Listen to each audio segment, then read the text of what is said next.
کۆماری ئیسلامی دژمنی خەڵک. کۆماری ئیسلامی یەکێک لەو دەگمەن نیزامە سیاسیانەی دنیای ئەمڕۆیە کە گشت بەشەکانی کۆمەڵ، هەموو باوەڕە سیاسیەکان، هەموو کەمینە نەتەوەیی و مەسحەبیەکان و گشت گروپە کۆمەڵایەتی و مەدەنیەکانی کردوتە نەیار و دژمنی خۆی. لەگەڵ هاتنە سەرکاری حکوومەتی ئیسلامی پتر لە 4 لەمەوبەر سەرەتا سەرکوت و کوشتاری پشتیوانیان و کارگێڕانی ڕژیمی پاشایەتی دەستی پێکردو، ئەوەندەی توانی لی کوشتن و ماڵ و داراییەکانی لێزەوتکردن و ئاخوندە ورد و درشتەکان یەکشەوە بوون بە کۆشکنشین. کوردستان، تورکەمان سەحرا، بەندەر ئەنزەلی و کۆمونیستەکان شەپۆلی دووهەمی تێرۆر و کوشتار بوون. ڕێبەرانی خەڵکی تورکەمان سەحرایان ئیعدام کرد. خومەینی فەرمانی جیهادی دژ بە خەڵکی کوردستان دەرکرد. 40 ساڵ کوشتار و سەرکوت لە کوردستان هەروە درێژەی هەیە.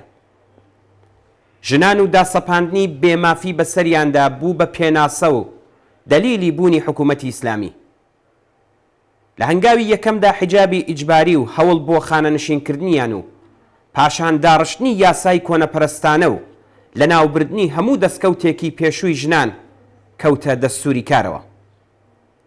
ئەم سەرکوتە دژ بە خۆڕاگری کەموێنەی ژنان هەروە درێژەی هەیە و لە ڕاستیدا خەبات و خۆڕاگری ژنان لە بەرامبەر یاسای سەدەکانی ناوەڕاست و کۆنەپەرستانەی کۆماری ئیسلامی کە ئاپارتایدی جنسی بە تەواو معنایە خاڵی لاوازی ڕژیمی ئیسلامیە. کەمینە ئاینی و مەسحەبیەکان و بە تایبەت بەهاییەکان و خەڵکی کورد کرانە ئامانج.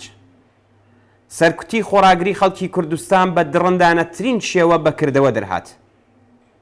پرۆژەی تەواو عەیاری سڕینەوەی فیزیکی و سیستماتیکی بەهاییەکان کەوتە دەستوری کارەوە و تەنانەت گۆڕستانەکانیشیان لە ئەماندا نەمایەوە.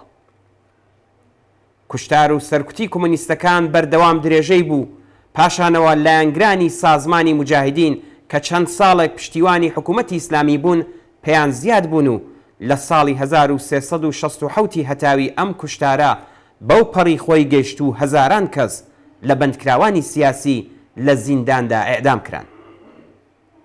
ڕژیم کە باوادە و بەڵێنی یارمەتی گەیاندن بە مستەزعەفین هاتبووە سەرکار، کرێکاران و زەحمەتکێشانی گرفتاری هەژاری و بێبەشیەکی کەموێنە کرد. بێکاری، گرانی، نەبوونی ئاو بەرق، نەبوونی مەسکەنی گونجاو و سەرکوتی ڕێبەرانی کرێکاری دیاری نظامی ئیسلامی بۆ جەماوەری ملیۆنی کرێکار و زەحمەتکێشانی ئێران بوو. زانکۆکان تەعتیل و ئیسلامی کران، حەوزە مەسحەبیەکان بەسەر زانکۆ و ناوەندەکانی زانست و فێربووندا زاڵ بوون. سەدان مامۆستای زانکۆ دەرکران و هەزاران خوێندکار ئەستێرەدار و لە خوێندن بێبەری کران. جیابیران، نووسەران، شاعران، هونەرمەندانی سینەما و تەعاتر و موسیقا هەر هەمویان لەگەڵ گوشاری کەمەرشکێنی دەستگای سانسۆر و پشکنینی بیر و باوەڕ بەرەوڕوو بوونەوە و ژنان لە مەیدانی ئاواز خوێندن خرانە دەر. ژینگەی ئێران بە خاتری سیاسەت و بەرنامەی وێرانکەری حاکمانی ئیسلامی خرایە سەر لێواری نابودی و چالاکانی ژینگە پارێز بە بیانووی بێبنەمای سیخوڕی، تێرۆر، ئیعدام و یان زیندانی کران. ڕۆژنامە سەربەخۆکان یەک لە دوای یەک داخران، ڕۆژنامەوانان خرانە زیندانەوە و یان ناچار بوون کۆچ بکەن. کارگەیشتە جێگایەک کە پاش داخستنی ئەم میدیانە هێرشیان کردە سەر فەزای مەجازی و ئینتەرنێت و 5 ملیۆن سایتیان بلۆک کرد. پارێزەرانی سەربەخۆ و ناوەندەکانی مافی مرۆڤیان بە دوژمنی نظام پێناسە کرد و شەپۆلێک لە چالاکانی مافی مرۆڤ و پارێزەرانی ئازادی خواز و شەریفیان زیندانی، خانەنشین و یان ناچار بە جێهێشتنی وڵات کرد. جوتیاران، ئاژەڵداران، بەرهەمهێنەرانی ورد، بازاڕیانێک کە کاریان لە گرەوی کەڵک وەرگرتن لە ئینتەرنێت و ئەرزشی پوڵی سەقامگیردایە بەرەو شکەست و نابودی بران. خانەنشینکراوان کە پێویستە لە ئەمنیەت و ڕێزدا بژین کرانە توێژی هەژار و زیان هەڵگری کۆمەڵ و چەند ملیۆن لەم جەمعیەتەیان لە تەمەنی بەساڵاتچوویدا لەگەڵ کێشەی دەرونی و مادی بەرەوڕوو کردەوە. پەرەسەندنی ئیعتیاد و لەشفرۆشی کە بۆتە کێشەیەکی گەورەی کۆمەڵایەتی و ملیۆنان کەسی گرفتار کردووە بەشێک لە تراژیدی حکوومەتی ئیسلامیە. لە بواری ناوخۆییدا هیچ بەشێک لە وڵات لە ئەماندا نەمایەوە. شەڕی 8 ساڵەی ئێران و عێراق، شەڕ دژ بە خەڵکی کوردستان، کوشتاری کۆڵبەران لە کوردستان و سوختبەران لە بەلوچستان، چاندنی ملیۆنان مین لە ناوچە سنووریەکانی ڕۆژاوای ئێران و برینداربوون و کوژران لە شوێنی کار و ژیان، ناچارکردنی پتر لە 5 ملیۆن مرۆڤ بە کۆچکردن لە ئێران بەشێکی چکۆلە لە کارنامەی حکوومەتی ئیسلامیە لە ماوەی 4 دەهەی ڕابردوودا.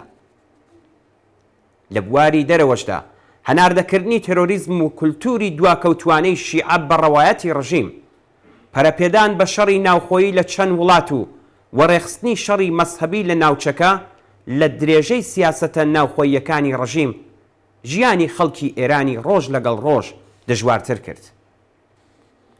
حکوومەتە باوەکانی بورژوایی هەوڵ دەدەن لە ناڕەزایەتیەکان کەم بکەنەوە و لەو ڕێگەیەوە مانەوەی دەسەڵاتەکەیان دابین بکەن، بەڵام ڕژیمی ئیسلامی هەر لە یەکەم ڕۆژی هاتنە سەرکاریەوە تا بە ئەمڕۆ کە ناڕەزایەتی لە 16 پارێزگا و دەیان شارستانی ئێران هەروە درێژەی هەیە، بەردەوام ناڕەزایەتیەکانی پەرەپێداوە و ئەمڕۆ ئیتر بێجگە لە 10-15% لە جەمعیەتی ئێران کە ڕانتا حکوومەتیەکانیان لە ئیختیاردایە، هیچ بەشێک لە کۆمەلگا لەگەڵیان نین و ویان خوازیاری لە ناوچوون و ڕووخاندنی حکوومەتی ئیسلامین.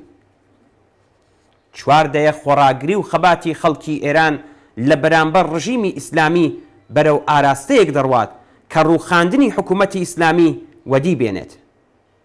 خەڵک بە دروستی بەوە گەیشتون کە درێژەی دەسەڵاتی حکوومەتی ئیسلامی بە مانای برسیەتی و بێکاری، زەوتکرانی سەرەتایەترین مافە ئینسانیەکان لە ناوچوونی ژینگە، دواکەوتن لە هەموو بوارەکانی ژیانی کۆمەڵایەتیە و ئەو ڕژیمە دوژمنی خەڵکە.